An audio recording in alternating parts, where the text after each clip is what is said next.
오늘 우리가 대한예수교 장로회 우리 교단 통합 측에서 제정한 이제 환경주의를 맞이하여 지금 예배를 드리고 있습니다.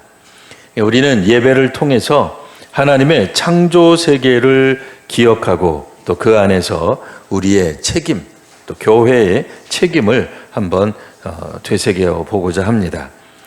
특히 오늘날 전 지구적으로 심화되고 있는 이 환경 문제, 심각성을 직시하고 이것이 더 이상 특정 분야의 문제, 혹은 정치인이나 혹은 무슨 기업의 문제가 아니라 우리 신앙과 또한 선교의 핵심 과제도 된다라고 하는 점을 한번 살펴보려고 합니다. 먼저 생각해 볼 것은 이 심각한 환경 문제죠. 사실 그 위기라고 합니다.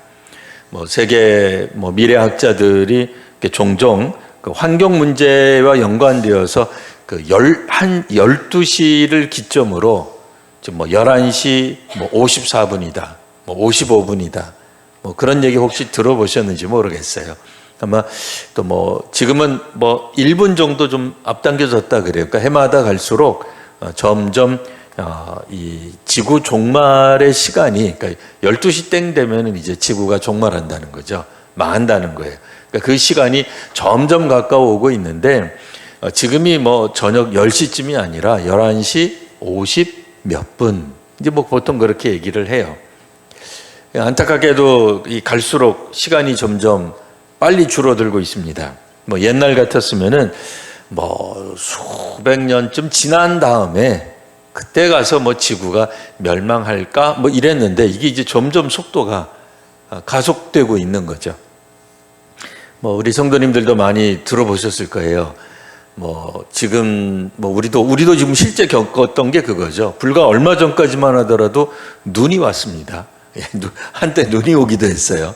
그랬다가 그 다음 주가 되니까 엄청 덥기도 하고 지금도 여전히 덥긴 합니다만 북극에 있는 빙하가 녹았다. 이제는 놀랄 만한 일도 아니죠. 또 실제로 몇몇 그 지구상에 있는 섬 나라들은 이 해수면이 올라와 가지고 나라가 잠기는, 그래서 몇몇 나라들 휴양지들은 아예 없어질 지경. 우리나라도 동해안 가보셔서 알지만 그 멋진 백사장들이 상당수 없어졌어요. 네. 그냥 물론 이제 파도에 의해서 침식된 것도 있긴 합니다만 가면 갈수록 우리가 예전에 알고 있었던 그 동해안의 그 멋진 백사장들의 그게 점점 사라지는 거예요. 좁아지는 거예요. 막 없어지는 거예요. 심각하지 않을 수 없죠. 우리 조금 전에도 권사님이 이 정치 이 생태계를 가지고 걱정을 하셨어요. 그렇죠. 정치가 잘못되면 우리나라 대한민국이 사라질 수 있습니다. 놀라운 일이 아니죠. 대한민국이 사라지는 게 놀라운 일이 아니라는 뜻이 아니라, 그 뜻이 아니라 고려가 망하고 조선이 들어서는 일은 흔히 있는 일이다, 그 얘기예요. 어떤 나라가 영원할 줄 알았지만 영원하지 않습니다. 그러니까 이 정치도 마찬가지인데 이 사람들이 그러니까 정치에 대해서는 그래도 굉장히 민감해요. 왜냐면 당장 내일 모레면 뭔가 결정 나기 때문에 진보가 됐든 보수가 됐든 야당이 됐든 여당이 됐든 그런 부분들에 대해서 우리들은 너무나도 분명하고 절실하게 기도하지만 문제는 뭐예요? 환경 문제에 있어서는 그렇게 마음 졸이지 않습니다.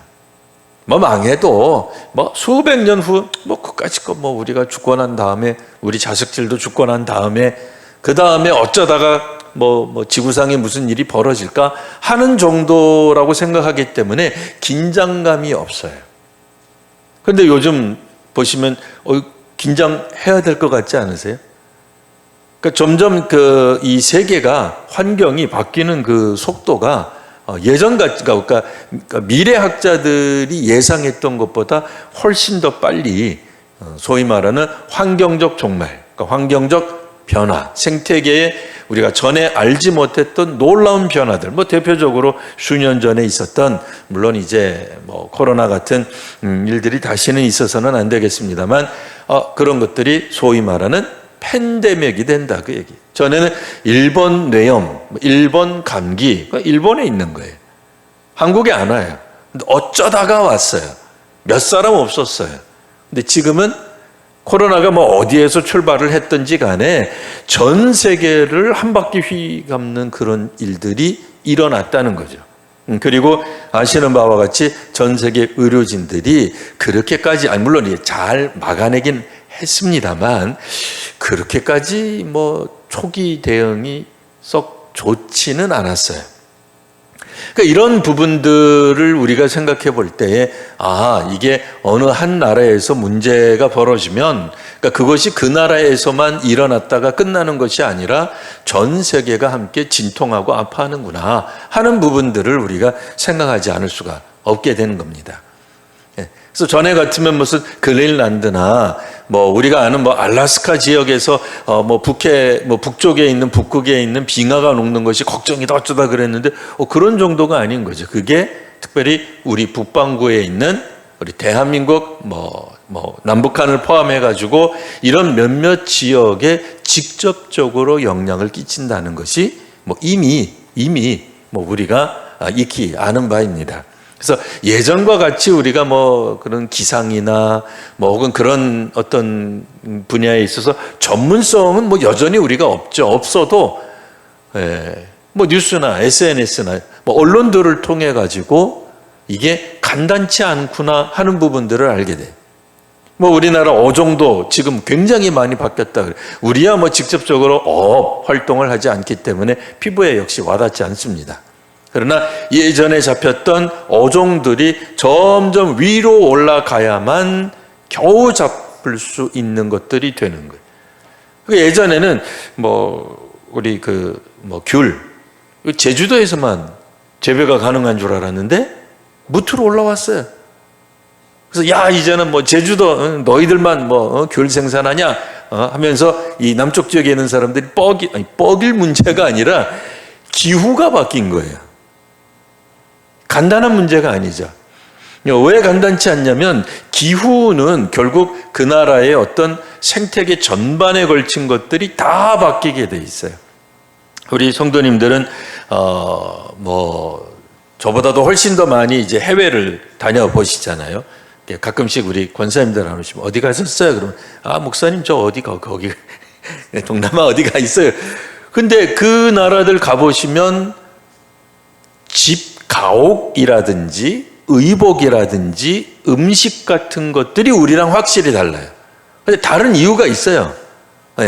기후가 다르기 때문이거든요. 토양이 다르기 때문인데 왜 다르냐? 다르기 때문에 정말 다른 거예요. 근데 우리도 마치 동남아 같은 기온으로 점점 바뀌어요. 그러면 주택 형태도 바뀔 수밖에 없고 음식 문화도 바뀌게 되고 그 모든 것들이 서서히 바뀔 수밖에 없게 되는 거죠. 그래서 전례 없는 환경 위기라고 하는 것에 직면해 있음을 이제 우리가 즉시 깨달아야 된다 하는 얘기입니다. 이 극심한 기후 변화, 심지어는 우리나라에서도 며칠 전에 막 농작물 이거 막 해야 되는데 막 우박이 좀 과장되게 표현해서 주먹만한 우박이 떨어졌다는 거 아니에요? 우리 옛날에는 그거 어디나 떨어지는 줄 알았어요. 중국에서나 떨어지는 줄 알았어요. 또 중국 사람들이 왜 또 우리 중국을 무시하냐 그럴 것 같은데 아니 그 나라는 워낙 땅덩어리가 크니까. 근데 우리는 그런 일들은 자주 일어난 적이 없었는데 이제는 우리나라도 극심한 기후변화. 하루에도 우리도 하루에도 막 거의 영하 가까이 내려갔다가 그 다음에 여름 거의 코미까지 육박하는 하루 사이에 극심한 변화, 15도 이상, 심한 경우에는 거의 20도 가까이 일교차가 난 이거 심각한 거거든요. 우리는 그런 적이 없었어요, 사실은. 그러니까 이 전 세계를 강타합니다. 근데 이게 이제 우리나라만의 문제가 아니라 그래서 폭염 이게 예측 불가해요. 한파, 홍수도 마찬가지, 가뭄도 마찬가지입니다. 아마도 지금쯤은 기상청에서 근무하는 분들이 제일 힘들 것 같아요. 너무 기후변화가 심해가지고 이거 어떻게 예상할 수가 없을 거예요. 예전에 우리 뭐 젊었을 때도 기상청에 대해서 우리가 가끔씩 항의 뭐 하고 그랬잖아요. 왜 그 똑바로 안 알려줘? 그런 정도가 아니라 지금 너무나도 힘들어요. 해수면 상승으로 삶의 터전 잃는 이들이 일어나고, 뭐 미세먼지, 이거는 뭐 얼마 전에도 신방 갔다 오면서 강 건너편을 보는데 안 보여요. 뿌예요.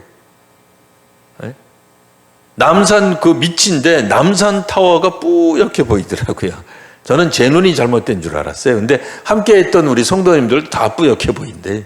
근데 비 한 번 오고 나면 어떻게 돼요? 저 멀리서도 성남 저 멀리서도 뭐 남산이든 뭐든 보이기 시작하면 얼마나 가깝게 보여요.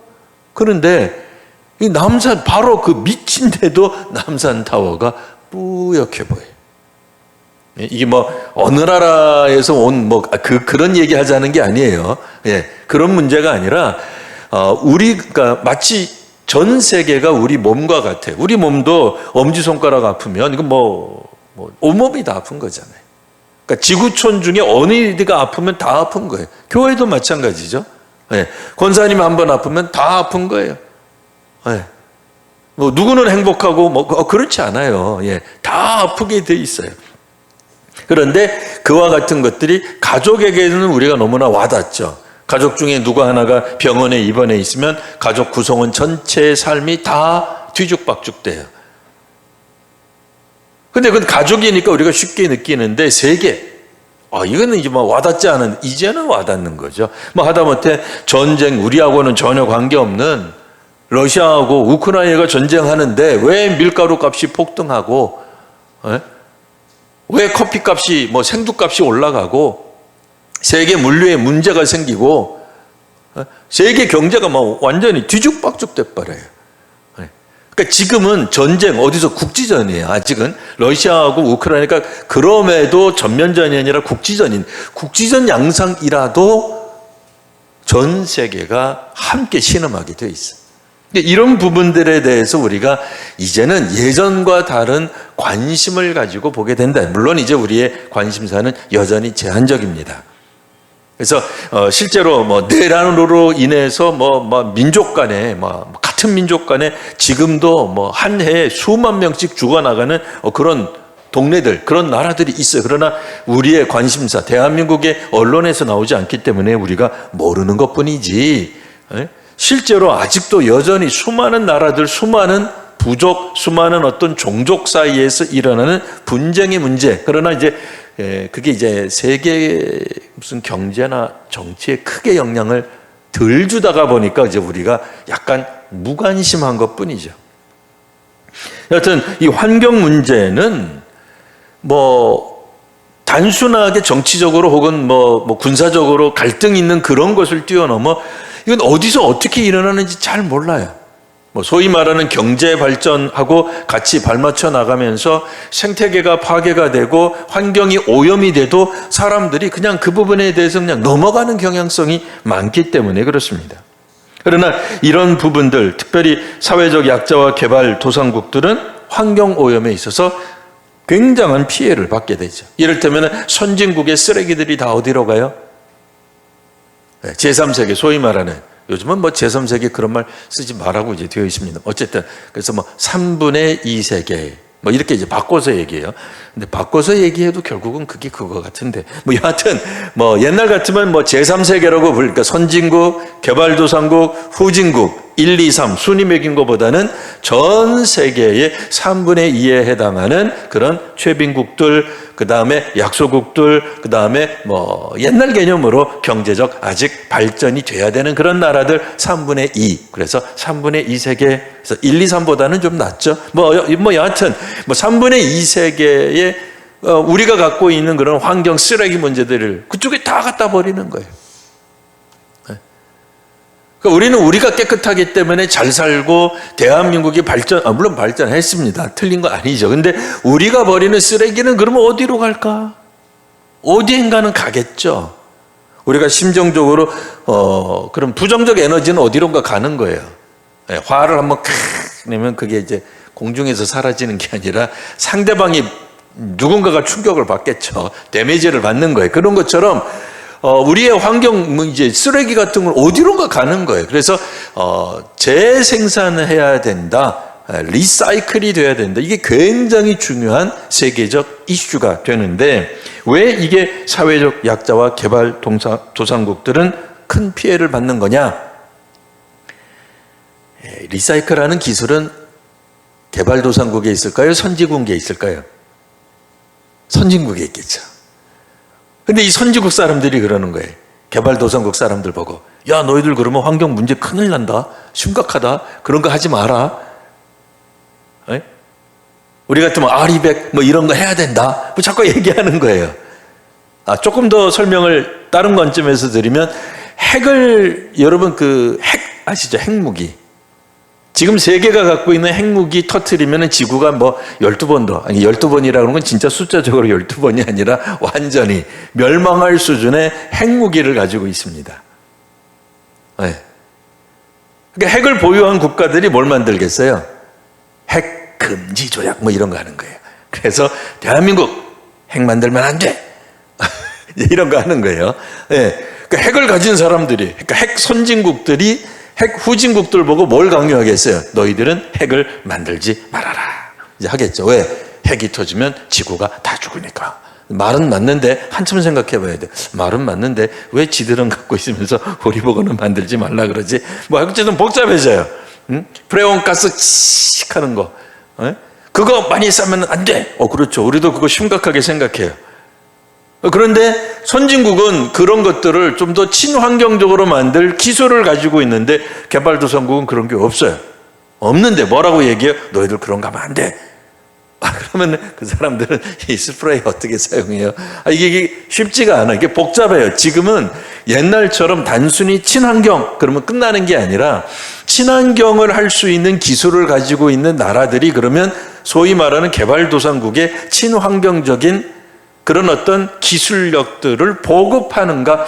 그건 이제 또 다른 문제이기 때문에 우리가 다른 곳에서 한번 심각하게 다뤄봐야 됩니다.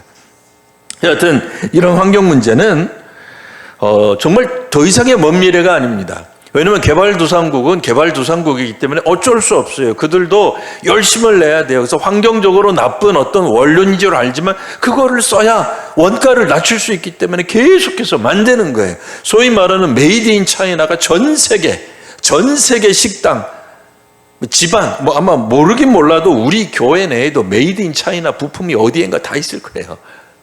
네? 그래서 실제로 메이드 인 차이나 그 부품 없으면 뭐 경제가 안 돌아가고 뭐 안 돌아가는 뭐가 있을 거라고요. 그런데 우리가 뭐 소위 말하는 무슨 발암물질 몇 급으로 되어 있는 거 그거 뭐 조사하면 다 나오죠. 안 나오질 않아요. 그러니까 복잡해지는 거예요, 이게. 그렇다고 해서 선진국이 만드는 걸 쓰자니 너무 비싸요. 친환경적이긴 하는데 비싸요.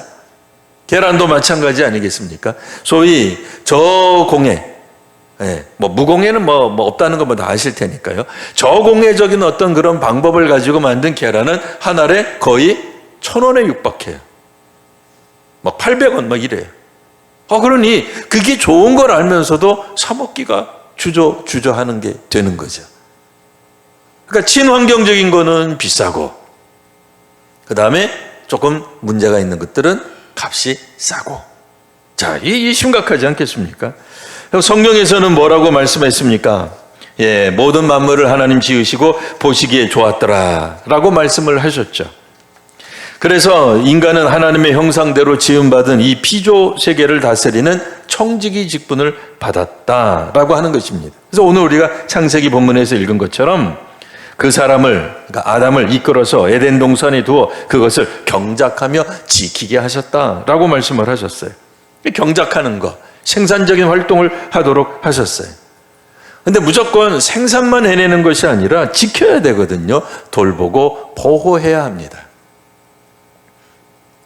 그러니까 우리 그 감나무도, 우리 교회에 있는 감나무도 1년은 감을 많이 내요. 300개 이상 막 내요.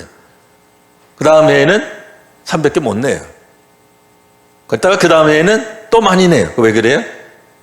지력이, 그러니까 땅에 있는 영양분을 얘가 다 갖다가 쓰는데 뭐 매번 이렇게 우리가 영양분을 공급해 주는 게 아니니까 한 번은 조금 더 많이, 한 번은 예. 근데 만일 우리가 이거를 매년 그냥 뭐 생산력을 높이겠다. 그러면 이제 얘도 이제 힘들어지는 거예요. 감나무도 힘들어가지고 나는 이제 생산 못한다 이러는 거죠. 그러니까 지킨다라고 하는 거는 감나무가 이제 그 생산해낼 수 있는 그 스스로 생산해내는 것을 보고 사람들이 어쨌든 그래도 벌레 먹거나 이런 것들은 좀 최소화하면서 사람이 먹어서 몸에 나쁘지 않을 정도로, 그러면서도 감나무에게도 좋은 어떤 그런 것들을 개발하고 관리할 필요가 있는 거죠. 무조건 쥐어 짜낸다고 생산력이 높아지느냐? 아니라는 걸 지금 우리는 압니다. 압니다. 물론 채찍질하고 막 그러면 뭔가 이제 일어나긴 할 거예요. 근데 그렇게 하면 안 되죠. 자, 그래서 하나님이 우리에게 주신 것처럼 경작도 하지만 지키기도 해야 된다는 거예요. 근데 이게 이제 왜 깨어지겠어요? 성경적 관점에서는 인간의 죄 때문이죠. 뭐 너무 쉽게 그냥 교회에서는 뭐든지 그냥 인간의 죄, 너무 그렇게 너무 뭐 쉽게 말하는 거 아니냐. 근데 이 죄라는 개념이 굉장히 그 넓은 의미의 개념이기 때문에 그렇죠. 우리가 말하는 것처럼 헌법을 어기는 그런 죄, 뭐 형사법을 어기는 그런 죄를 말하는 게 아니라 하나님께서 기뻐하시는 삶을 살지 않는 것, 그것을 죄라고 보기 때문에, 그러니까 우리는 그런 의미에서, 종교적 의미에서 인간이 갖고 있는 죄가 결국엔 욕심이죠. 과도한 생각, 우리의 목표, 그러니까 하나님의 뜻과는 관계없는, 혹은 하나님의 뜻인 것처럼 이렇게 그 각색은 했지만 실제로는 자기의 욕심이 들어가 있는 어떤 그런 목표들, 목적들, 뭐 그런 것들 때문에 결국 이 자연이 황폐해지기 시작한다라고 하는 겁니다. 자, 그러니 이와 같은 것들은 결국 어디에까지 영향을 끼치느냐? 오늘 우리가 로마서 읽었을 때 다른 피조물들도 신음한다, 고통받는다가 나오는 겁니다. 그러니까 우리만 고통받는 게 아니라 다른 모든 피조물도 고통을 받죠. 뭐 이 부분은 그냥 짧게만 설명하면, 인간이 죄를 지으면 성경적 관점에서는 땅이 고통을 받아요. 그러니까 인간이 죄를 짓는 대표적인 이야기를 들면 인간이 무죄한 자의 피를 흘리는 것이라고 말할 수 있습니다. 뭐 성경에 종종 나오니까요. 그래서 사람들이 뭐 정치적으로든 경제적으로든 뭐 혹은 뭐 문화적으로든 뭐 교육적으로든 뭐 폭력을 행하고, 가정에서 폭력을 행하든 뭐 길거리에서 행하든 뭐 그것이 정치적이든 집단 안에서든 뭐 종교 집단 안에서든 뭐 종교도 정치화하고 종교도 폭력을 이룰 수 있기 때문에 그렇죠. 이런 것들이 일어나게 되면 그 사회가 어떻게 돼요? 사회가 약육강식으로 바뀌게 되는 거죠. 네. 그럼 어떻게 되겠어요? 땅이 고통을 받게 되죠. 그래서 가나안 땅이 결국 어떻게 해요? 그 땅에 살고 있는 사람들을 내쫓게 되는 거죠. 그게 뭐예요? 이스라엘 백성들, 히브리 백성들의 가나안 입주와 연관이 있는 얘기죠. 예, 그런 것처럼 하나님이 만드신 이 피조물도 결국에는 그것을 토해내요. 예. 뭐 좋지 않으니까, 그게 악한 거니까. 거기 계속 있으면 좋지 않기 때문에, 그래서 어떻게 보면은 휴지기를 두는 거죠. 사람이 없게 해요. 황폐하게 만들어요. 그러니까 광야가 되게 하고 사람이 살지 않지만 바로 그곳에서 다시 하나님의 새로운 역사가 일어나 도시도 세워지고, 뭐 우리가 알고 있는 그와 같은 어떤 하나님의 역사가 전개되는 것들을 우리가 보게 되는 거죠.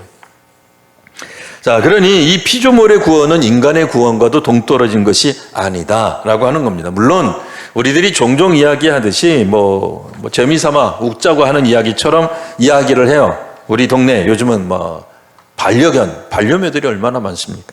사람들이 물어봐요. 목사님, 우리 강아지도 천국에 갈 수 있을까요? 뭐 그런 쓰잘데없는 소리 하지 마라. 걔가 어떻게 천국에 간단 말이냐. 뭐 이러고 그냥 20세기에는 그냥 다 그걸로 나갔어요. 21세기에는 조금 다른 관점이 생깁니다. 근데 이제 그 다른 관점은 오늘의 기본 주제가 아니기 때문에 심각하게 다루지는 않겠고요. 뭐 짧게만 설명하면 뭐예요? 피조물, 다른 우리 인간만 전에는 생각했다는 거예요. 인간에게만 구원이 있고 인간만 구원받으면 되고 인간만 행복하면 되고 이 시대만 괜찮으면 되고, 그런데 그렇지 않은 거예요.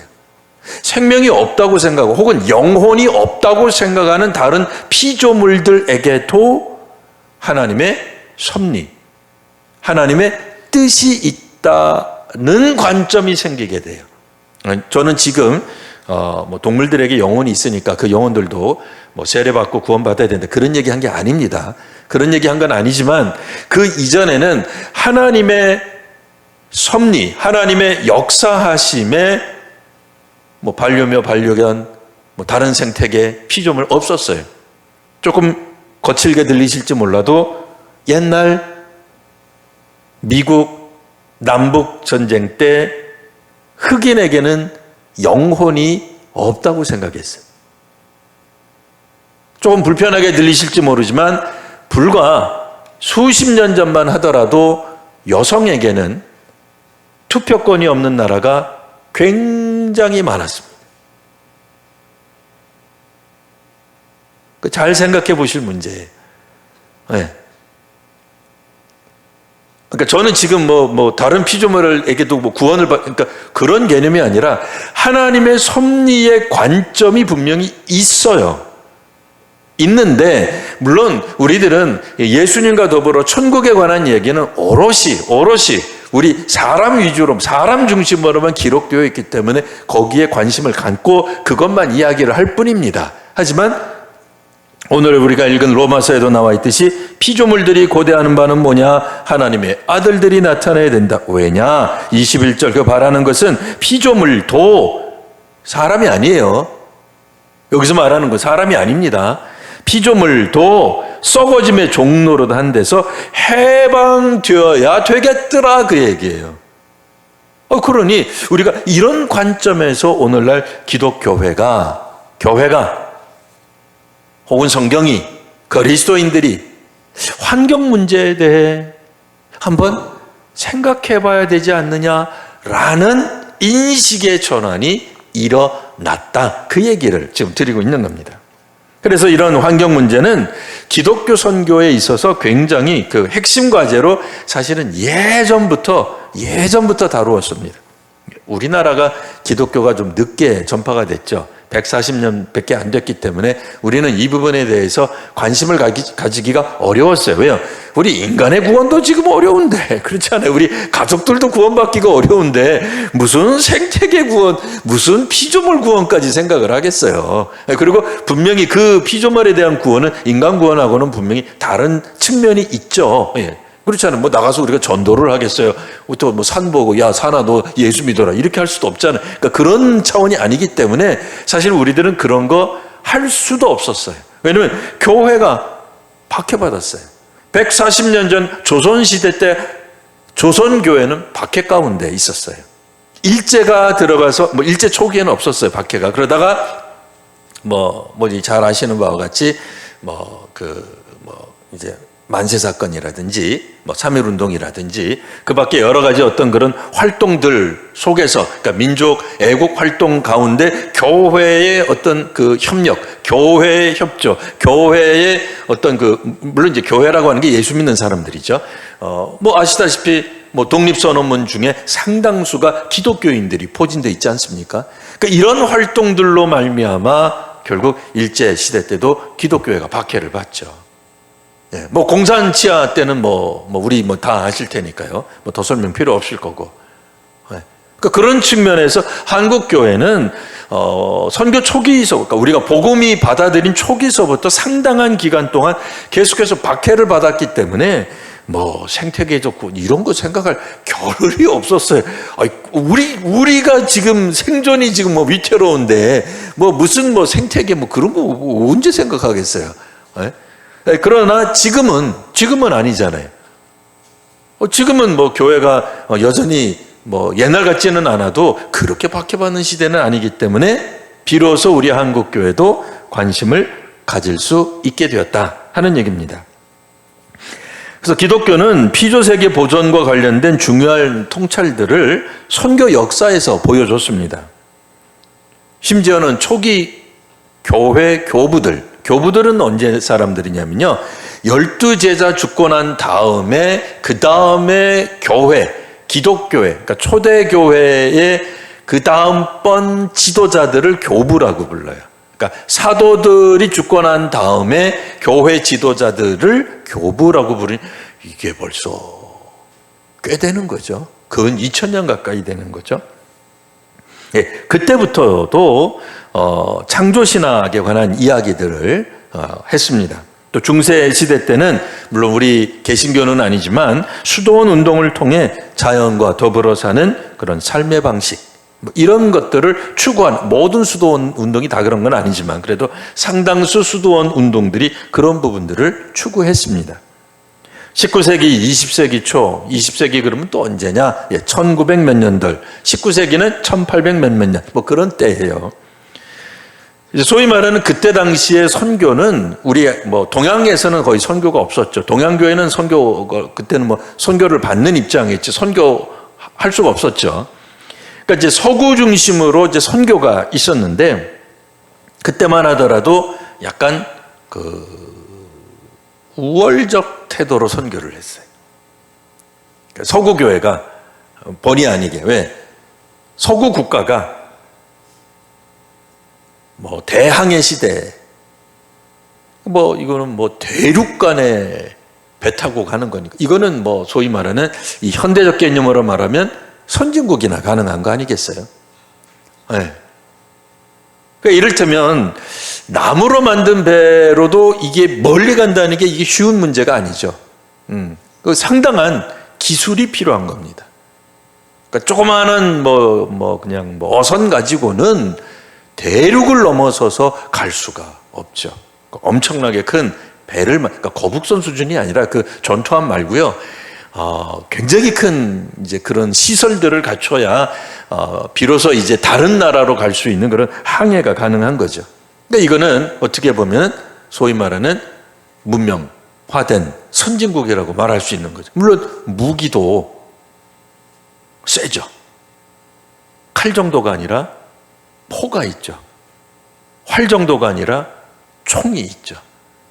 그러니까 이런 사람들이 갈 때에 서구 교회들도 함께 나가서 선교를 하다가 보니까 조금은 그냥 조금 이제 막 정복하자 이런 이제 개념이 있었다면, 점점 이제 갈수록 이제 선교사들, 교회들도 반성하게 됩니다. 우리가 정복하러 가는 건 아니지 않냐.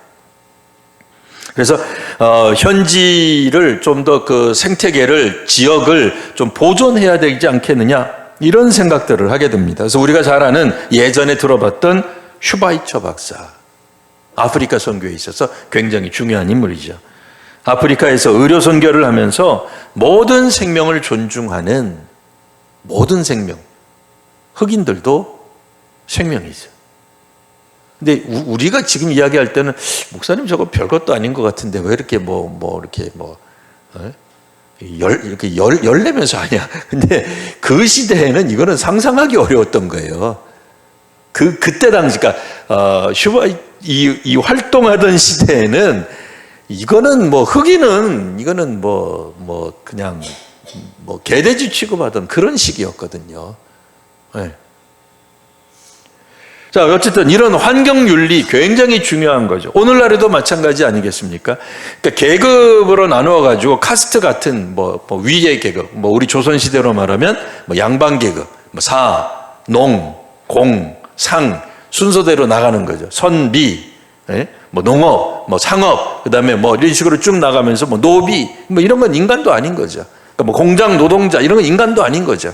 어디 감히, 사회에 나와가지고 이런 식으로 생각하는 뿌리 박힌 생각들이 조선에만 있는 게 아니라 전 세계 어디나 다 있는 겁니다. 우리 제가 가끔씩 말하지만 일제의 교육 때문에 조선에서만 그런 생각 가졌다는 생각은 버리세요. 그렇지 않습니다. 전 세계 어디나, 인도에도 카스트가 있고요, 유럽에도 그런 생각이 있고요, 지금도 미국에도 인종차별이 있습니다. 있어요. 없는 게 아닙니다. 서구라고 해서 1세계라고 해서 그런 인간 차별하는 게 있어요. 근데 그게 이제 좋지 않은 거예요. 여전히 지금 우리 다 있습니다. 근데 어쨌든 이 슈바이처 박사 같은 경우에 상당한 이런 어떤 진보적인 생각을 했다라고 볼 수 있습니다. 특히 20세기 후반 에큐메니컬 운동이라고 하는 게 있습니다. 이 에큐메니컬 운동은 짧게 설명하면 이제 70년대에 그 한국 이제 세계교회 협의회라고 하는 데가 있어요. 세계교회 협의회는 영어로 말하면 WCC입니다. 근데 여러분들 그 인터넷이나 뭐 이런 거 자꾸 뒤져보면, 유튜브 뒤져보면 WCC가 무슨 그 굉장히 그 이상한 무슨 사탄을 뭐 숭배하는 것 같은 그런 느낌으로 나와 있는데, 그렇게 보시면 안 되고요.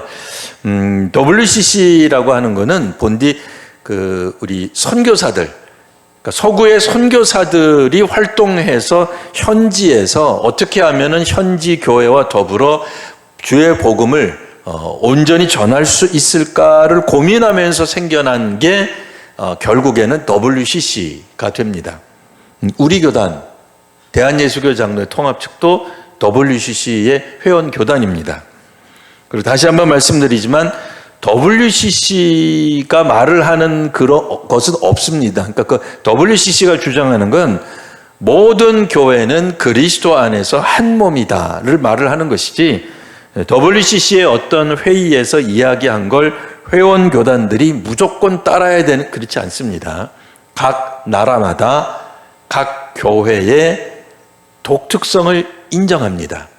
그러니까 미국 WCC에 소속된 미국 장로교회가 뭘 결의했다고 해서 한국에 있는 대한예수교 장로회도 따라야 되느냐, 그렇지 않습니다. 한국은 한국 상황 속에서 우리에게 맞는 신앙 고백적인 활동을 얼마든지 할 수 있습니다. 그리고 다른 나라 교회들은 한국 교회의 그와 같은 결정들을 존중하도록 되어 있습니다. 이게 오해하시면 안 됩니다. 그래서 미국 무슨 교회가 동성애를 어떻게 했다, 그러니 한국 WCC에 소속되어 있는 통합 측도 이상한 거 아니야? 그렇지 않습니다. 그거는 그 사람들 문제고 우리는 우리의 문제이니까요. 어쨌든 WCC라고 하는 이 세계교회 협의회에서 무엇을 중요한 의제로 채택했냐면 정의, 평화, 창조세계의 보전. 영어로 하면 정의는 이제 justice, 평화, peace, 창조세계의 보전. 이거는 the integrity of creation. 그래서 줄여서 JPIC. 여기서만 한번 듣고 이제 넘어가시면 됩니다. JPIC라고 하는 중요한 선교적 주제를 가지게 돼요. 그러니까 JPIC가 뭐다? 정의, 평화, 창조세계의 보존이라고 하는 거예요. 그래서 창조세계의 이 환경 문제는 단순히 기술적인 문제, 문명의 문제가 아니라 우리의 생존의 문제다라는 인식을 하게 된 것입니다. 자, 그러니 이제 우리는 교회에서 어떤 것들을 생각해야 될지만 잠시 생각해보고 오늘 우리 함께 좀 기도하려고 합니다. 교회는 그래서 먼저 우리가 생각해 볼 부분은 회개와 성찰을 해야 됩니다. 궁극적으로 인간의 죄로 말미암아 피조세계가 고통을 받고 있습니다. 실제로 수많은 올해 안에도 수많은 반려견, 반려묘들이 주인에 의해서 방치되거나 폭력의 대상이 되거나 혹은 버려짐의 대상이 되고 있어요. 인간의 죄 때문이죠. 그러니까 키울 수 없으면 자기가 입양을 하지 말든지 해야죠. 아니면 입양할 형편이 못 되면 빨리 다른 사람들에게 주든지 해야죠. 근데 폭력을 행해. 갖다가 버려요. 그거 좋지 않죠. 환경 문제에 대해서 우리는 그래서 적극적으로 참여할 필요가 있습니다. 그러니까 첫 번째는 인간의 죄의 본성으로 인해 다른 피조물들이 고통받는다는 점을 아셔야 되고요. 적극적으로 참여하기 위해서는 어떤 것들이 필요할까요? 에너지 절약 필요합니다. 이를테면 에어컨 한 대가 사용하는 전력량과 선풍기 10대에서 최대 30대까지도 쓸 수 있는 그러니까 에어컨 한 대 돌리면 선풍기 30대 돌려도 되는 거예요. 네. 그러면 우리는 어떻게 해야 되겠어요? 에어컨과 선풍기를 잘 섞어서 사용할 필요가 있죠. 그러니까 에어컨 24도로 놓으면 시원하죠. 그러나 에어컨을 26도 혹은 27도로 놓고 선풍기를 돌리는 게 훨씬 전기를 절약할 수 있는 거예요. 물론 안 쓸 수 있으면 더 좋겠지만 도저히 안 쓸 수 없다면 절약을 해야 되는 거죠. 또한 대중교통을 이용한다거나 친환경 제품을 사용하는 것들을 권장할 필요가 있습니다. 물론 우리가 다시 한번 생각해 볼 것은 정말 무엇이 친환경인가는 생각해 봐야 돼요. 이를테면 최근 들어 실제로 우리나라에서도 있었고 전 세계적으로 지금 문제가 되고 있는 것 중에 하나가 뭐겠습니까? 커피 전문점 같은 데서 플라스틱 빨대 사용을 금지한 일. 왜 금지했어요? 환경 오염한다. 그래서 나온 대안이 종이 빨대였어요. 근데 종이 빨대를 만들기 위해 우리는 또 인도네시아 가서 얼마나 많은 나무를 베어야 합니까? 간단치 않아요. 그래서 지금은 환경론자들 사이에서도 과연 종이 빨대가 친환경적인가에 대한 물음을 진지하게 합니다. 전기자동차 역시 마찬가지입니다. 폐 배터리는 어떻게 할 것인가? 그러니까 이 부분은 우리가 친환경을 그러니 포기하자 그런 얘기가 아니라요. 정말 친환경적인 게 무엇인지 진지하게 생각해야 됩니다. 그냥 사업하는 어떤 그런 기업의 논리에 빠져서 자, 저것이 친환경이다 우르르 몰려가고 그거 안 쓰면 환경 파괴 주범인 것이냐 언론이나 이런 것들을 통해서 비난하는 것 다시 한번 잘 생각해 보셔야 돼요.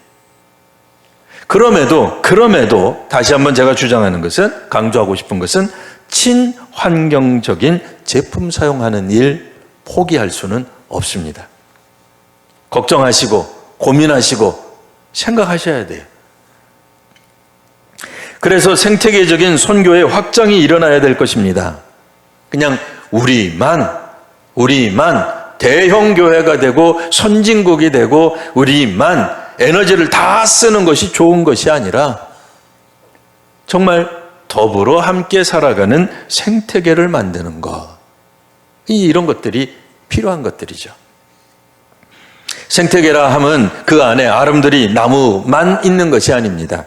그 밑에 보면 수많은 이름 모를 잡초도 있고 작은 것도 있고 동물도 있고 동물도 뭐 포식자가 있고 그 밑에도 있고 엄청나게 많은 것들이 포함되어 있는 거죠.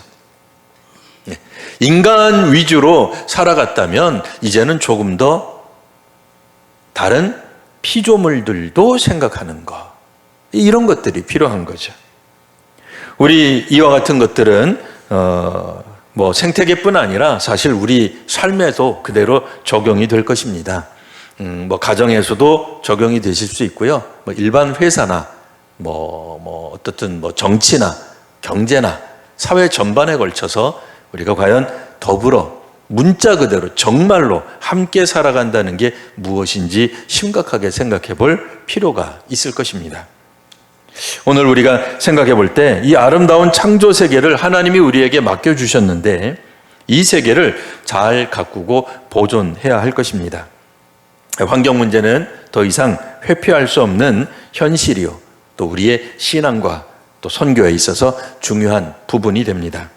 우리 특별히 성도님들, 또 한국교회 기둥이신 우리 안수 집사님들, 또 권사님들, 또 장로님들, 또 집사님들, 이런 재직들일수록 이런 부분들에 대해 조금 더 관심을 가지시고 우리가 정말 이 세상과 함께 살아가는 그런 선교적 목표, 선교적 방법론 등을 잘 생각해 볼 수 있는 그런 시간들 되시기를 바랍니다.